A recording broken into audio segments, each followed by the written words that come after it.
My dear student, welcome to Alchemist Coaching Academy. Class 12 की chemistry है।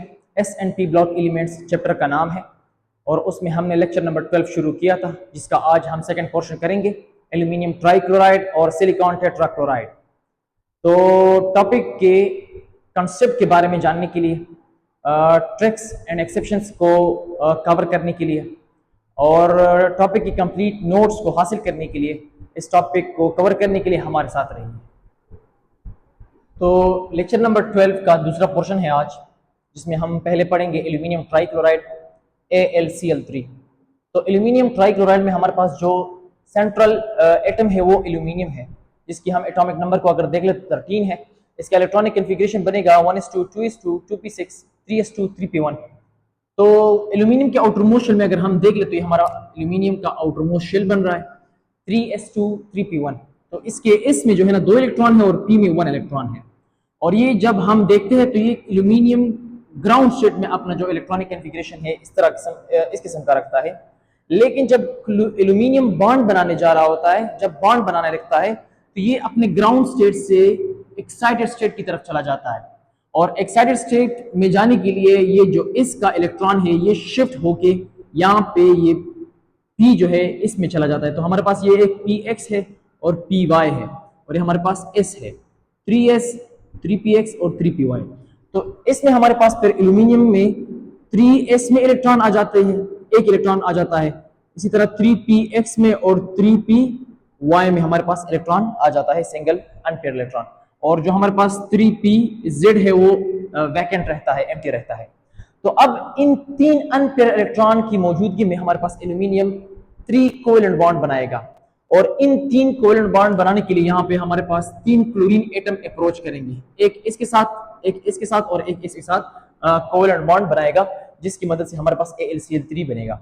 लेकिन उससे पहले एक और जरूरी बात यह है कि हमारे पास एल्यूमिनियम के जो ये अनपेयर्ड इलेक्ट्रॉन है, 3 हमारे पास ये जो ऑर्बिटल है, एक s है और 2 p है, ये बॉन्ड बनाने से पहले ओवर हाइब्रिडाइजेशन करते हैं। इनकी शेप अलग होती है, इनकी एनर्जी डिफरेंट होती है। इनकी शेप्स और एनर्जी को सेम बनाने के लिए, ज्यादा स्टेबल बॉन्ड बनाने के लिए हमारे पास ये एक s और 2 p जो है ना हमारे पास हाइब्रिडाइज्ड हो जाते हैं। हाइब्रिडाइजेशन के अमल से गुजर कर हमारे पास sp2 हाइब्रिडाइज्ड ऑर्बिटल बना लेते हैं और हमारे पास टोटल जो sp2 हाइब्रिडाइज्ड ऑर्बिटल बनते हैं वो 3 होते हैं। तो एल्यूमिनियम के हमारे पास 3 sp2 हाइब्रिडाइज्ड ऑर्बिटल होते हैं और इन 3 हाइब्रिडाइज्ड ऑर्बिटल में एक एक इलेक्ट्रॉन होता है, जिनकी तरफ 3 क्लोरीन एटम जो है ना आ जाते हैं और उनको एक एक इलेक्ट्रॉन शेयर करके कोवेलेंट बॉन्ड बना लेता है। तो नतीजे में हमारे पास जो एल्यूमिनियम ट्राइक्लोराइड का स्ट्रक्चर बनेगा वो हमारे पास ट्राइगोनल प्लेनर स्ट्रक्चर होगा। यहाँ पे अगर आप देख ले यहाँ पे, तो एल्यूमिनियम के जो 3 इलेक्ट्रॉन मैंने बता दिए, ये एक इलेक्ट्रॉन ये हमारे पास sp2 हाइब्रिडाइज्ड ऑर्बिटल है, ये भी sp2 है और ये भी sp2 है। ये एल्यूमिनियम के 3 ऑर्बिटल होंगे। और यहाँ पे हमारे पास क्लोरीन का एक p आ जाता है, p क्लोरीन का हमारे पास ये p ऑर्बिटल है। तो एल्यूमिनियम का sp2 और क्लोरीन के इस p में, एल्यूमिनियम का sp2 और क्लोरीन के p ऑर्बिटल में हमारे पास ओवरलैपिंग की मदद से यहाँ पे हमारे पास सिग्मा बॉन्ड्स बनते हैं, 3 सिग्मा बॉन्ड्स। तो नतीजे में हमारे पास जो ज्योमेट्री बनी, जो इसका शेप बनेगा वो हमारे पास ट्राइगोनल प्लेनर होगा। और जिसके हमारे पास बॉन्डेड जो एटम होंगे एक क्लोरीन और दूसरी क्लोरीन के दरमियान में हमारे पास जो एंगल बनेगा वो हमारे पास 120 डिग्री का होगा। इस स्ट्रक्चर को कहते हैं, इस शेप को कहते हैं ट्राइगोनल प्लेनर। ये हमारे पास एक प्लेन में होता है, चिपटा हुआ होता है, चिपटा हुआ। तो मजीद ये कि यहाँ पे अगर हम देख लेना तो क्लोरीन यहाँ पे हमारे लिए ये मतलब आसान बना दिया है कि हम इसको डिस्कस कर ले on the basis of covalent bond. मतलब ये कोवेलेंट बॉन्ड के जरिए से हम इसको डिस्कस कर सकते हैं कि इसने यहाँ पे ओवरलैपिंग की वजह से कोवेलेंट बॉन्ड बनाया है। लेकिन फिर भी यहाँ पे एल्यूमिनियम की अगर हम देख ले उसके सबशेल्स में, ऑर्बिटल्स में, तो हमारे पास ये जो 3pz है ये एक वैकेंट ऑर्बिटल बच जाता है। तो यहाँ पे मैंने लिखा हुआ है AlCl3, एल्यूमिनियम है स्टिल वैकेंट ऑर्बिटल। इस वैकेंट ऑर्बिटल की मौजूदगी में AlCl3 जो है ना हमारे पास अब इलेक्ट्रॉन डिफिशिएंट स्पीशी है। ये हमारे पास इलेक्ट्रॉन डिफिशिएंट है, इलेक्ट्रॉन डिफिशिएंट। अगर ये इलेक्ट्रॉन डिफिशिएंट स्पीशी है तो इसकी वजह से ये इलेक्ट्रॉन पेयर एक्सेप्ट करने की कोशिश करता है। तो लीविस के मुताबिक जो स्पीशी इलेक्ट्रॉन को एक्सेप्ट करने की कोशिश करता है, अगर इसके सामने एक एटम आ जाए और इसके पास लोन पेयर ऑफ इलेक्ट्रॉन हो तो ये एक्सेप्ट करने की कोशिश करेगा, जिसकी वजह से हमारे पास ये एल्यूमिनियम ट्राइक्लोराइड लीवेस एसिड की तरह बिहेव करेगा। तो हमारे पास इसमें वैकेंट ऑर्बिटल है और इसकी वजह से हमारे पास ये इलेक्ट्रॉन डिफिशिएंट है, इलेक्ट्रॉन को एक्सेप्ट करने की कोशिश करेगा, इस वजह से हमारे पास ये लीवेस एसिड की तरह बिहेव करेगा। तो हमारे पास जो AlCl3 है, हमारे पास कोवेलेंट नेचर में मौजूद होता है। इनका हमारे पास जो एल्यूमिनियम और क्लोरीन के दरमियान में बॉन्ड है वो हमारे पास कोवेलेंट बॉन्ड है। लेकिन हमारे पास यहाँ पे इस वैकेंट ऑर्बिटल की मौजूदगी में एल्यूमिनियम ने स्टेबल इलेक्ट्रॉनिक कॉन्फ़िगरेशन गेन नहीं किया हुआ। अब इसको फिल करने के लिए हमारे पास दो एल्यूमिनियम ट्राइक्लोराइड मिलकर Al2Cl6 बना लेते हैं। तो इस प्रोसेस को हम कहते हैं डाइमराइजेशन ऑफ 2AlCl3। मतलब ये कि एक AlCl3 और दूसरा AlCl3 आपस में इनके क्लोरीन जो होते हैं, इनके पास लोन पेयर ऑफ इलेक्ट्रॉन होते हैं, ये एल्यूमिनियम को डोनेट कर देते हैं। एल्यूमिनियम उनसे वो पेयर ऑफ इलेक्ट्रॉन एक्सेप्ट करके हमारे पास डाइमर की फॉर्म में मौजूद होता है और इस प्रोसेस को हम कहते हैं डाइमराइजेशन। तो हमारे पास जो AlCl3 है ये अपनी नॉर्मल हालत में रूम टेम्परेचर पर हमारे पास ये जो AlCl3 है ये Al2Cl6 की फॉर्म में मौजूद होता है। अब ये किस तरह डाइमराइजेशन करता है, डाइमर किस तरह बनाता है, यहाँ पे देख ले, मैंने यहाँ पे स्ट्रक्चर की मदद से शो किया हुआ है। हमारे पास ये एक Al है और ये हमारे पास 3Cl है। इस एल्यूमिनियम के साथ ये 3Cl है और ये दूसरा हमारे पास एल्यूमिनियम ट्राइक्लोराइड है। तो इस एल्यूमिनियम के साथ ये 3A क्लोरीन हमारे पास एटम कोवेलेंटली बॉन्डेड है, जिस तरह मैंने यहाँ पे समझा दिया है sp2p ओवरलैपिंग की मदद से। लेकिन हमारे पास अगर हम देख ले, क्लोरीन के पास पेयर ऑफ इलेक्ट्रॉन होते हैं, लोन पेयर ऑफ इलेक्ट्रॉन। तो ये लोन पेयर ऑफ इलेक्ट्रॉन, यहाँ पे एल्यूमिनियम को 2 इलेक्ट्रॉन की जरूरत है, इसमें वैकेंट ऑर्बिटल है। तो इस वैकेंट ऑर्बिटल को फिल करने के लिए यहाँ पे हमारे पास ये क्लोरीन 2 पेयर ऑफ इलेक्ट्रॉन जो होते हैं ये डोनेट करते हैं। एक AlCl3 का क्लोरीन पहले वाले एल्यूमिनियम को 2 पेयर ऑफ इलेक्ट्रॉन डोनेट करते हैं और दूसरा वाला जो हमारे पास AlCl3 है उसका क्लोरीन पहले वाले जो हमारे पास AlCl3 होगा उसके वैकेंट ऑर्बिटल को फिल करने के लिए 2 पेयर ऑफ इलेक्ट्रॉन डोनेट कर देते हैं। तो इस वजह से हमारे पास एक AlCl3 दूसरा AlCl3 के साथ कोऑर्डिनेट कोवेलेंट बॉन्ड या डेटिव बॉन्ड में यहाँ पे D बॉन्ड लिखता हूं D बॉन्ड, डेटिव बॉन्ड की मदद से यहाँ पे बॉन्डेड होगा। तो यहाँ पे हमारे पास डबल ब्रिज बन गया एक AlCl3 की मदद से, एक इस क्लोरीन और एल्यूमिनियम के दरमियान में, दूसरा हमारे पास इस क्लोरीन और एल्यूमिनियम के दरमियान में। तो इस ओवरऑल स्ट्रक्चर को अगर हम देखें तो इसमें 2 एल्यूमिनियम है जिससे हमारे पास बनता है AlCl2 और क्लोरीन हमारे पास 1 2 3 4 5 6 क्लोरीन हमारे पास 6 हो गए। तो Al2Cl6 को हम कहते हैं डाइमर ऑफ AlCl3। अच्छा, इसमें अगर हम देख ले तो हमारे पास एक किस्म की क्लोरीन ये हो गए और दूसरा हमारे पास ये क्लोरीन हो गया। अगर हम यहाँ पे देख ले तो एक किस्म की क्लोरीन ये हो गई और दूसरा हमारे पास ये हो गया। मतलब ये कि जो क्लोरीन साइड्स पे होते हैं, साइड्स पे जो कि डाइमराइजेशन में हेल्प नहीं करते, उनको हम कहते हैं टर्मिनल क्लोरीन्स। ये हमारे पास टर्मिनल क्लोरीन्स है, टर्मिनल। लेकिन जो क्लोरीन डाइमराइजेशन में हेल्प करते हैं, डाइमर बनाने में इलेक्ट्रॉन पेयर डोनेट करते हैं एल्यूमिनियम को दूसरे AlCl3 के एल्यूमिनियम को, उनको हम कहते हैं ब्रिजिंग क्लोरीन। ब्रिजिंग यहाँ पे मैंने लिखा भी है ब्रिजिंग क्लोरीन। तो अगर हम देख लें एक AlCl3 दूसरा AlCl3 जब आपस में मिलते हैं तो डाइमराइजेशन का प्रोसेस करते हैं। डाइमराइजेशन असल में मर जो होता है ना, मर MERE मर, ये हम कहते हैं यूनिट को। अगर हम कह ले मोनोमर तो इसका मतलब ये है कि यहाँ पे एक यूनिट है, एक। लेकिन अगर हम कह देना डाइमर, डाई, तो डाई का मतलब है 2 और मर का मतलब है यूनिट। तो हमारे पास एक यूनिट ये हो गया और दूसरा यूनिट ये हो गया। तो इस वजह से हम इसको कहते हैं डाइमर। और 2 यूनिट के आपस में मिलने का जो प्रोसेस होगा इसको हम कहते हैं डाइमराइजेशन। तो एक AlCl3 दूसरे AlCl3 की डाइमराइजेशन के बाद हमारे पास जो नतीजे में मिलेगा वो Al2Cl6 होगा, जो कि हमारे पास ये स्ट्रक्चर AlCl3 को जो है ना एग्जिस्ट करने के लिए बनता है।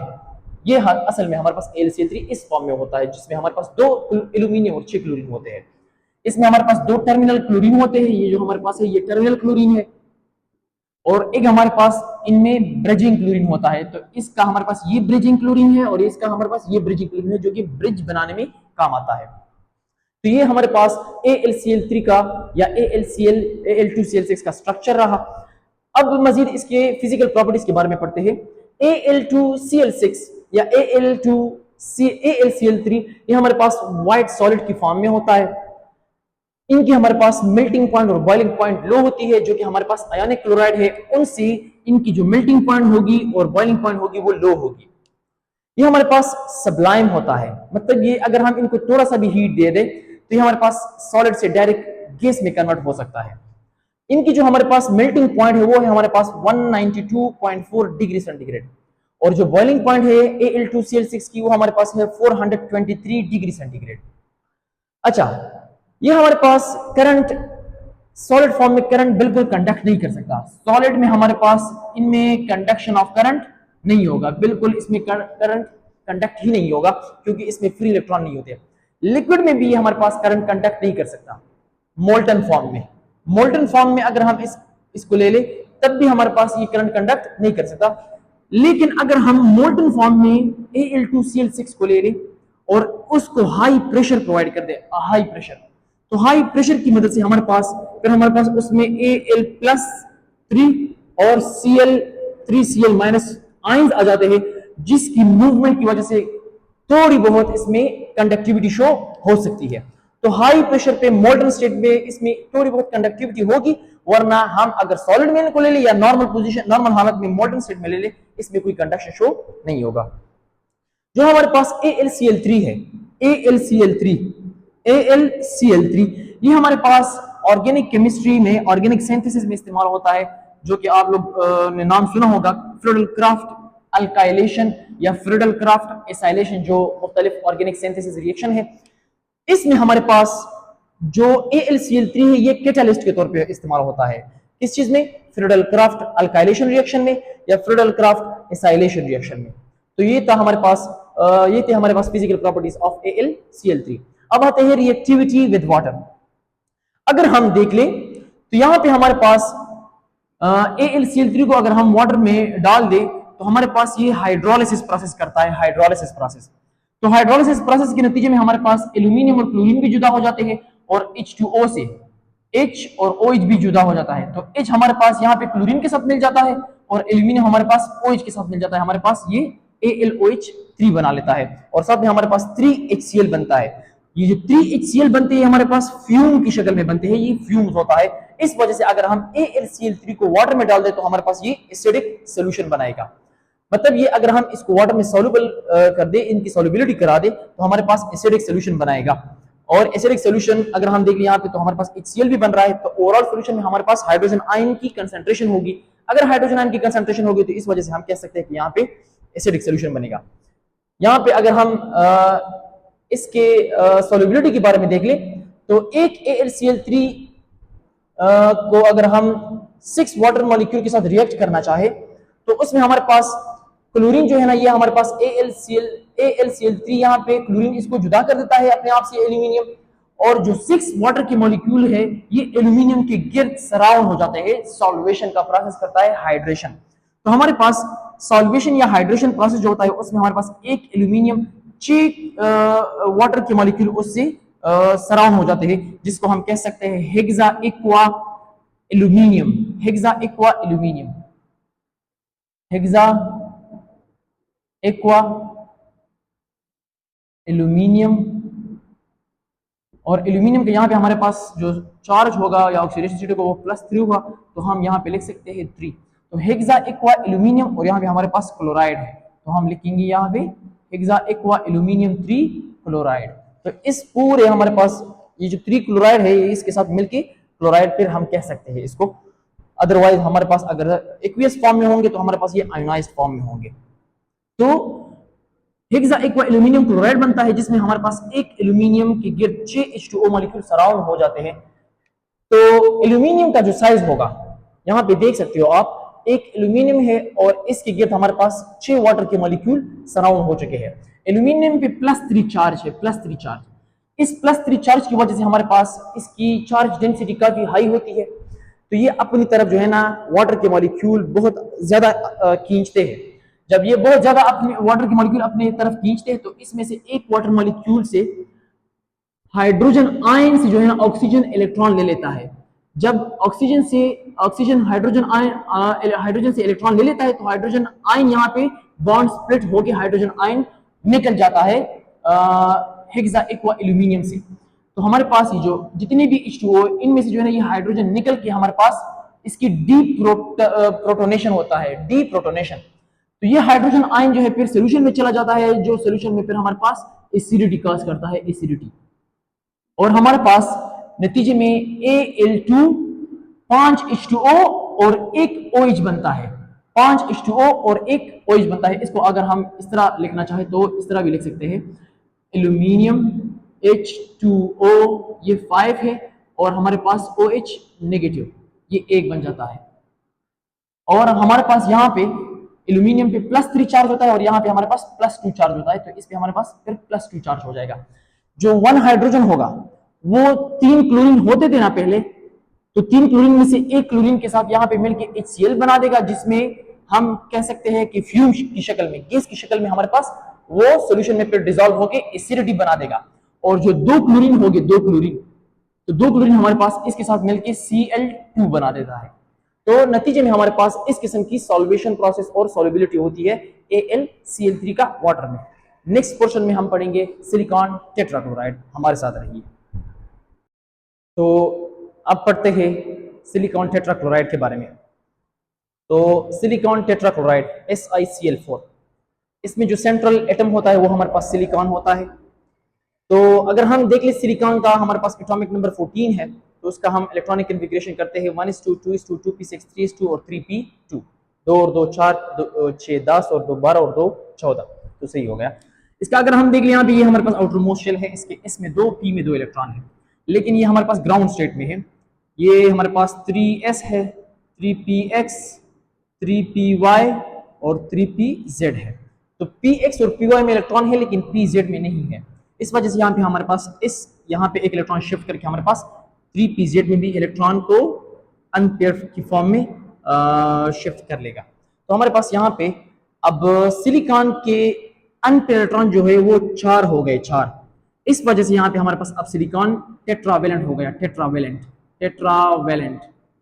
4 बॉन्ड अब सिलिकॉन बनाएगा। तो इस वजह से यहाँ पे हमारे पास इसके लिए 1 क्लोरीन इलेक्ट्रॉन डोनेट शेयर करेगा, इसके लिए दूसरा क्लोरीन, तीसरा और चौथा क्लोरीन। तो हमारे पास तकरीबन 4 क्लोरीन बनेंगे।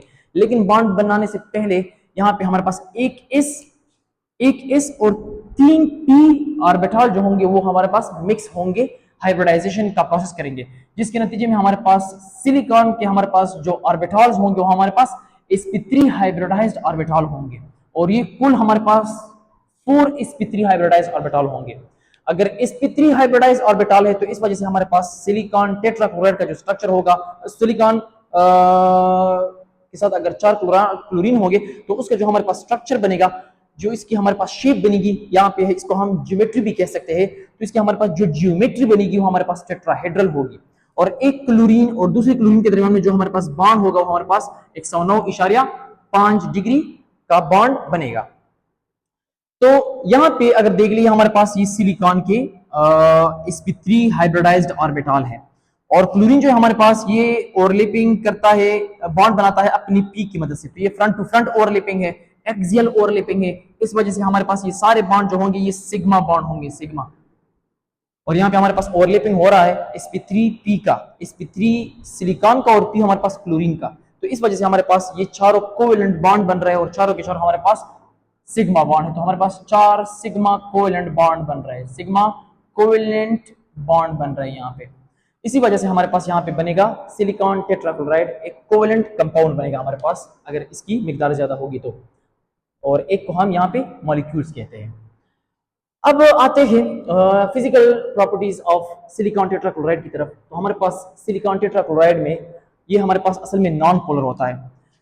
सिलिकॉन और क्लोरीन का जो हमारे पास बॉन्ड है ये हमारे पास पोलर बॉन्ड है, लेकिन इनकी जो ज्योमेट्री है, ये ज्योमेट्री असल में जो नेट डाइपोल मूवमेंट है वो 0 है। तो इस वजह से हमारे पास ओवरऑल जो पोल्स होंगे वो हमारे पास 0 होंगे। मतलब ये कि मैं इसको इस तरह नहीं काट सकता दरमियान में से कि एक साइड पे पूरा नेगेटिव और दूसरी साइड पे पूरा पॉजिटिव आ जाए, या कंप्लीट पॉजिटिव और नेगेटिव पोल इसमें बन जाए। इस वजह से हमारे पास ये नॉन पोलर है। अगर जब नॉन पोलर होंगे तो हमारे पास एक सिलिकॉन टेट्राक्लोराइड और दूसरा सिलिकॉन टेट्राक्लोराइड हमारे पास वॉन डर वाल फोर्सेस की मदद से इकट्ठे होंगे और हमारे पास ट्रांजिशनल स्टेट्स में हमारे पास डिफरेंट फिजिकल स्टेट्स में हमारे पास ट्रांजिशन करेंगे। मतलब ये कि इसमें हमारे पास वॉन डर वाल फोर्सेस होती है जो कि बहुत वीक होते हैं। इस वजह से हम कह सकते हैं कि ये रूम टेम्परेचर में लिक्विड फॉर्म में होता है, लेकिन अगर हम इसको टेम्परेचर थोड़ा हाई दे दें 57 डिग्री सेंटीग्रेड से ज्यादा कर दें इसकी टेम्परेचर, तो हमारे पास ये फिर गैस की फॉर्म में मौजूद होता है। तो मतलब ये कि हमारे पास एक कलरलेस लिक्विड है, इसकी हमारे पास जो मेल्टिंग पॉइंट है वो हमारे पास है -69 डिग्री सेंटीग्रेड। मतलब ये अगर हम -70, -75, -80 तक चले जाए तो हमारे पास ये सॉलिड में होगा, लेकिन जैसे ही -69 डिग्री सेंटीग्रेड तक आ जाए तो ये मेल्ट होगा। इसको हीट देते देते अगर हम 57 डिग्री सेंटीग्रेड तक आ जाए तो हमारे पास लिक्विड फॉर्म से फिर गैसियस फॉर्म में भी कन्वर्ट हो सकता है। ये हमारे पास वोलेटाइल होगा, लिक्विड फॉर्म में होता है लेकिन ये हमारे पास वोलेटाइल होता है। वोलेटाइल ये कि इसके हमारे पास वेपर प्रेशर हाई, जो हमारे पास वेपर्स होते हैं, रेट ऑफ इवेपोरेशन इसका होता है, जो वेपर प्रेशर होता है वो हाई होता है और इसके हमारे पास वेपर बनके उड़ते हैं। इस वजह से इसको हम कह सकते हैं कि हमारे पास वोलेटाइल इन नेचर है। ये हमारे पास प्योर सिलिकॉन और साथ में सिलिका जो कि हम ग्लास बनाने में इस्तेमाल कर सकते हैं, इसको बनाने के लिए हम सिलिकॉन टेट्राक्लोराइड का इस्तेमाल कर सकते हैं, इसको एज ए रॉ मटेरियल के तौर पे ले सकते हैं। और ये हमारे पास एसिडिक नेचर का होता है।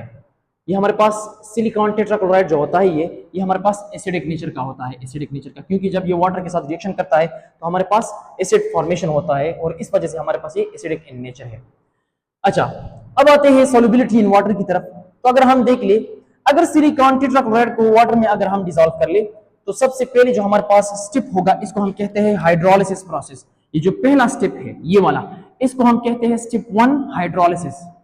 यहाँ पे मैंने मेंशन भी किया हुआ है। तो ये हाइड्रोलिसिस स्टेप है, इसमें हमारे पास इससे एच क्लोरीन के साथ मिल जाते हैं और OH जो है ये सिलिकॉन के साथ मिल जाते हैं, जिसके नतीजे में हमारे पास सिलिकॉन टेट्रा हाइड्रोक्साइड हमारे पास एक मॉलिक्यूल बनता है जो कि हमारे पास इसको कहते हैं सैलिसिक एसिड, या इसको हम ऑर्थोसैलिसिक एसिड भी कह सकते हैं, ऑर्थोसैलिसिक एसिड। तो सिलिकॉन टेट्राक्लोराइड हमारे पास बनता है और नतीजे में हमारे पास 4 HCl के मॉलिक्यूल बनेंगे, ये फ्यूमिंग होंगे, फ्यूम्स। पीरियड 3 के एलिमेंट जब भी वाटर के साथ रिएक्ट करेंगे तो हमारे पास जो क्लोराइड्स बनेंगे, एसिड हैलाइड जो हमारे पास बनेंगे यहाँ पे, तो हमारे पास फ्यूम्स की शक्ल में बनेंगे और हमारे पास ये एसिडिटी कॉज करते हैं किसी भी सॉल्यूशन में, वाटर के सॉल्यूशन में, एक्वियस सॉल्यूशन में। ये हमारे पास सैलिसिक एसिड बना है जो हमारे पास यहाँ पे एक सिलिकॉन के साथ 4 OH आयन, OH जो ग्रुप है वो अटैच है, तो इसको कहते हैं हम ऑर्थोसैलिसिक एसिड या सिलिकॉन टेट्रा हाइड्रोक्साइड। लेकिन ये सिलिकॉन टेट्रा हाइड्रोक्साइड अनस्टेबल होता है, अनस्टेबल। ये सैलिसिक एसिड अनस्टेबल होता है। जब ये अनस्टेबल होता है तो इस वजह से यहाँ पे हमारे पास 2 वाटर के मॉलिक्यूल, डिहाइड्रेशन प्रोसेस इसका होता है। मतलब ये सैलिसिक एसिड से हमारे पास रिमूवल ऑफ वाटर होता है, तो हमारे पास जो दूसरा प्रोसेस होगा वो मॉलिक्यूल से तो डिहाइड्रेशन होगा, लेकिन ओवरऑल अगर हम देखें तो वाटर फॉर्मेशन हो रहा है। जब भी वाटर फॉर्मेशन होगा तो हम कह सकते हैं कि हमारे पास कंडेंसेशन प्रोसेस है, अदरवाइज मॉलिक्यूल से हम डिहाइड्रेशन कर रहे हैं। तो सैलिसिक एसिड डिहाइड्रेशन की प्रोसेस से गुजरेगा और हमारे पास SiO2 इससे बनेगा और हमारे पास 2 वाटर के मॉलिक्यूल पर बनेंगे। ये हमारे पास 2 स्टेप रिएक्शन है, इसका मैकेनिज्म मैंने बता दिया है। लेकिन हमारे पास जो नेट रिएक्शन होता है वो इस तरह होता है कि हमारे पास रिएक्शन में जो लेफ्ट हैंड साइड और राइट हैंड साइड पे सेम स्पीशीज होती है उसको हम कैंसिल करेंगे, तो सैलिसिक एसिड यहाँ पे भी और यहाँ पे भी कैंसिल होंगे नेट रिएक्शन को निकालने के लिए। और हमारे पास यहाँ पे 4 है, 4 से 2 और 2 हमारे पास वाटर के मॉलिक्यूल क्या हो जाएंगे, कैंसिल हो जाएंगे, तो यहाँ पे हमारे पास 2 रह जाएंगे। तो लेफ्ट हैंड साइड पे हमारे पास SiCl4 रह गया है और यहाँ पे हमारे पास 2 वाटर के मॉलिक्यूल 2 इसके साथ कैंसिल हो गए, तो SiCl4 + 2H2O, फिर नतीजे में हमारे पास यहाँ पे SiO2 और 4 HCl बनेंगे जो कि हमारे पास एक एसिडिक सॉल्यूशन बनाएगा। तो इस तरीके से हमारे पास हाइड्रोलिसिस प्रोसेस भी होता है और हमारे पास यहाँ पे कंडेंसेशन या डिहाइड्रेशन प्रोसेस भी होता है। अब यहाँ पे एक क्वेश्चन है कि सिलिकॉन और कार्बन दोनों जो है ना हमारे पास सेम फैमिली से ताल्लुक रखते हैं। कार्बन के नीचे हमारे पास सिलिकॉन है, ये हमारे पास 3rd पीरियड में होता है और ये हमारे पास 2nd पीरियड में होता है, और ये दोनों हमारे पास 4th ग्रुप में होते हैं, ग्रुप 4th A। तो हमारे पास अगर इसके साथ क्लोरीन अटैच हो जाए तो हमारे पास एसिडिक नहीं होता, लेकिन सिलिकॉन के साथ अगर क्लोरीन अटैच हो जाए SiCl4 तो हमारे पास एसिडिक होता है। इसकी वजह भी यही है कि जो हमारे पास कार्बन टेट्राक्लोराइड है ये हमारे पास हाइड्रोलिसिस प्रोसेस नहीं करता। जब हाइड्रोलिसिस प्रोसेस नहीं करता तो हमारे पास यहाँ पे एसिडिक कंडीशन और एसिडिक मॉलिक्यूल प्रोवाइड नहीं होंगे, यहाँ पे हमारे पास HCl बनेगा नहीं, क्योंकि हमारे पास वाटर की हाइड्रोलिसिस प्रोसेस नहीं कर सकता। जब हाइड्रोलिसिस प्रोसेस नहीं कर सकता तो हमारे पास यहाँ पे HCl नहीं बनेगा। लेकिन हमारे पास सिलिकॉन जो है ना, हमारे पास सिलिकॉन टेट्राक्लोराइड जो होता है हमारे पास वाटर की हाइड्रोलिसिस प्रोसेस करके हमारे पास ये हमारे पास सोल्यूशन बनाता है सोल्यूशन में, तो इसमें हमारे पास HCl मौजूद है जो कि हमारे पास सोल्यूशन में एसिडिटी कॉज करता है। और हमारे पास जो सिलिकॉन टेट्राहाइड्रोक्साइड या सिलिसिक एसिड है इसका ये स्ट्रक्चर है जिसका हम कह सकते हैं कि ये टेट्राहाइड्रो स्ट्रक्चर है, और इसमें भी हमारे पास 109.5 डिग्री एंगल होगा, और हम कह सकते हैं 109.5 के लगभग ऑलमोस्ट 109, क्योंकि यहाँ पे हमारे पास इलेक्ट्रोनेगेटिविटी डिफरेंस आ जाती है फिर। और हमारे पास इसमें भी हमारे पास होगा sp3 हाइब्रिडाइजेशन। तो ये था हमारे पास एल्यूमिनियम ट्राइक्लोराइड और सिलिकॉन टेट्राक्लोराइड का टॉपिक।